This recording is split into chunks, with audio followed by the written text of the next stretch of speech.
आत्मा को पाने के लिए आदमी नून सत्तू लेकर के पड़ा हुआ है। बहुत लोग जो ईमानदार आदमी है, बाबा 50 वर्ष ध्यान तो करे छिए, अखन तक ठकले उकले तो नहीं कहें। तो अपने पक्ष को सिद्ध करने वाले बाबा लोग कह दें कि एक जन्म में है तो 50 जन्म लागतो, अब लागल रहो। समझ के बिना इतनी उलझने हमारे जीवन में आई। राम कृपा बिनु सुलभ न सोई, बहुत महत्व की बात कहती हमारे उद्घोषक जी ने कि राम अलग तत्व नहीं है। रमय निरंतर आत्मा सब घट आठो जाम, ताहि से संतन धरा राम तासु का नाम। जरा गंभीरता से सुनिए, खाली मूली हिला दे छो तुरार कली रहे छ खुट्टा होते। समझिए जरा खूब मनोयोग पूर्वक, ताकि कोई परिवर्तन हो जाए, मान्यताएं कुछ ढीली पड़े। ईश्वर ही हम लोग कहते हैं। ईश्वर क्या है? ऐश्वर्य परग धातु है, उसी में बरत परते होकर के ईश्वर बनता है। ईश्वर का मतलब होता है सामर्थ्यवान, ऐश्वर्यवान। महर्षि वेदव्यास से लोगों ने कहा कि ईश्वर क्या है? कहा जिसमें सारे ऐश्वर्य निवास करते हैं, ईश्वर है वो। कहता है रहता कहाँ है? याद रखिएगा, ईश्वर सर्वभूतानाम हृदय से अर्जुन तिष्ठति। ये सभी भूत प्राणियों के अंदर वो ईश्वर रहता है। कहाँ रहता है? तो हृदय से अर्जुन तिष्ठति। जो सबसे संवेदनशील क्षेत्र है जीवन में, उसी को हृदय कहा जाता है। ताली बजाओ ऐसे जोर से तो ठनाक से कपार मने, अरे बजबल नहीं कहीं चौ जा, एक आवाज हो जाए तो धक से कपार में नहीं होगा, हृदय में धड़कन बढ़ जाए, यहां लगेगा। ये संवेदनशील क्षेत्र यही है। एक बार पटना में एक आदमी मर रहा था कॉटेज में। अंतिम मैंने मरते हुए लोगों को वहां देखा था। शरीरांत हो गया, एकदम एक टक देख रहे हैं कैसे सांस निकल गई। उसमें टी.एन. बनर्जी थे और आरजा जी तो अभी बचे रहे हैं, एसन आरजा। जितने मूर्धन्य डॉक्टर थे पटना के, सब उनकी सेवा में लगे हुए थे। टी.एन. बनर्जी और एक दास डॉक्टर थे उस समय, स्मरण नहीं हो रहा है, वो भी उनकी देख रेख में थे। जब हुआ कि शरीरांत हो गया तो कहीं लोगों ने जंत्र नहीं लगाया, न पैर में लगाया, न घुटना में लगाया, न सिर में लगाया। यहाँ पर उन्होंने जंत्र लगाया। और जहाँ जब स्पंदन समाप्त हो गया, टी.एन. बनर्जी ने कहा कि मृत घोषित करता हूँ, ले जाइए। सबसे अधिक हमारे शरीर में संवेदनशील क्षेत्र हृदय है। महाराज कृष्ण कहते हैं हृदय से अर्जुन तिष्ठति। ये सभी भूत प्राणियों के हृदय में, हमारे हृदय में, आपके हृदय में, चक्कर मत काटना ऊपर नीचे, ईश्वर के लिए। सबके हृदय में जो प्रतिष्ठित है ईश्वर है। बाबा तुलसी से लोगों ने पूछा कि आपने प्रभु शब्द की चर्चा की है, प्रभु क्या है? गोस्वामी तुलसी तो व्याकरण है, उन्होंने पद विच्छेद किया। कहा भू सत्तायाम धातु है। बच्चे लोग जिसका रूप बनाते हैं, भवती भवता भवंती, एक धातु है भू सत्ता अर्थ में, भू सत्तायाम एक धातु है भू, एक प्रोपसर्ग है। एक उपसर्ग एक धातु के संयोग से प्रभु शब्द बना है। भू केवल सत्ता अर्थ में है, प्र लगाने से हो गया सर्वोपरि सत्ता, सर्वोत्कृष्ट सत्ता। प्रभु माने सर्वोत्कृष्ट सत्ता। पूछा रहता कहाँ है? तो गोस्वामी तुलसी ने प्रकृति पार प्रभु सब उर्वासी। उर माने हृदय, हृदय और उर समानार्थक। गीता का ने हृदय कहा, गोस्वामी तुलसी ने उर कहा। प्रकृति पार प्रभु सब उर्वासी।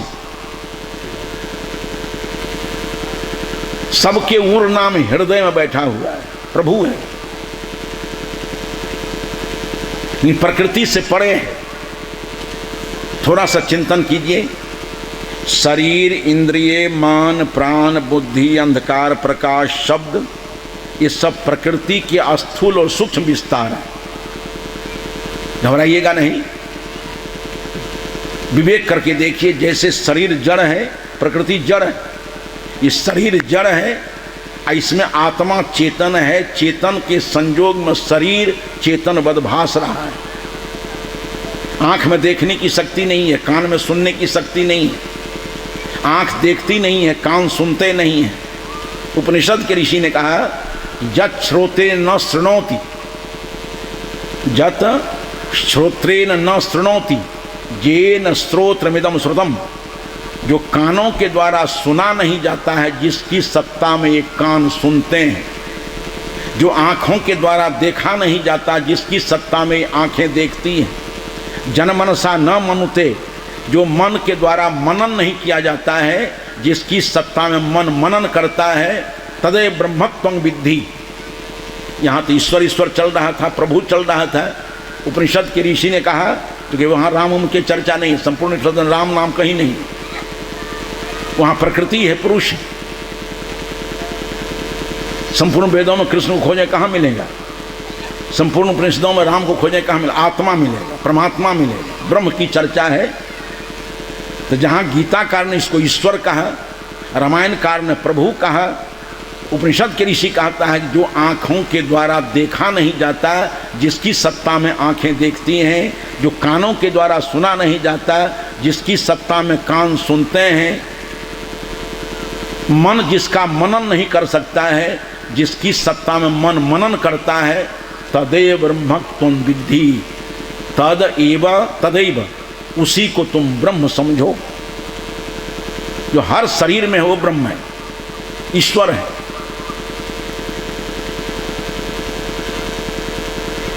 तो प्रकृति पार, ये सब प्रकृति का अंश है, सब जड़ है। प्रकृति से बना हुआ सब जड़ है।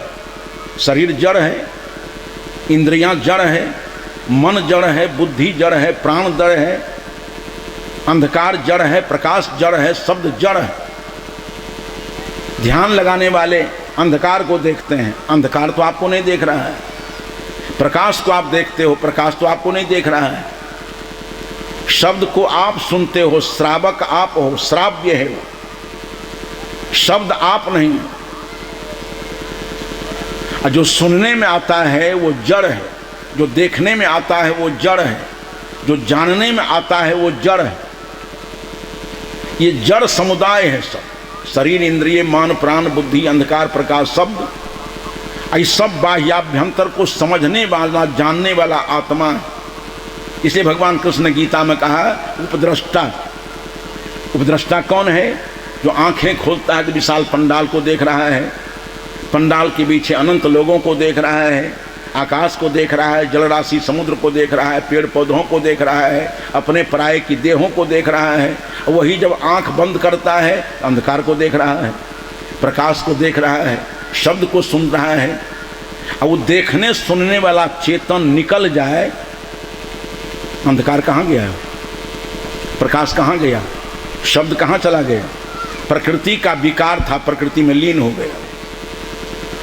संभल कर बैठना जलवा मोहब्बत देखने वालों, तमाशा खुद न बन जाना तमाशा देखने वालों। ना समझी हो जाती है तमसगिर, जो तमाशा देखने वाला है अपने को तमाशा ही मान लेता है और उसी में चिपक जाता है। एक बुढ़वा रहे हैं, कोई युवक सब टोला से निकला नहीं, चलो सिनेमा देखने के लिए। बूढ़ा कहा बेटा कते जा छतरा कल के सिनेमा देखे ले, कल के सिनेमा की, कल के तोरा जमाना में रहे, तोरा के नियम देख करके चित पर रहेगा। आए कल टीवी सिनेमा चल करके हमरो देखा देना, कल के चलो टिकट लागे छे। आ 3 श्रेणी के छे, प्रथम, द्वितीय और तृतीय। कल के नहीं कहियो नहीं देख, प्रथमे में ला ला। तो प्रथम श्रेणी का टिकट बेचारा बुढ़वा लिया। सिनेमा हॉल में प्रवेश किया तो नाच देखे की आदत, सबसे आगुए में जाकर बैठ गया।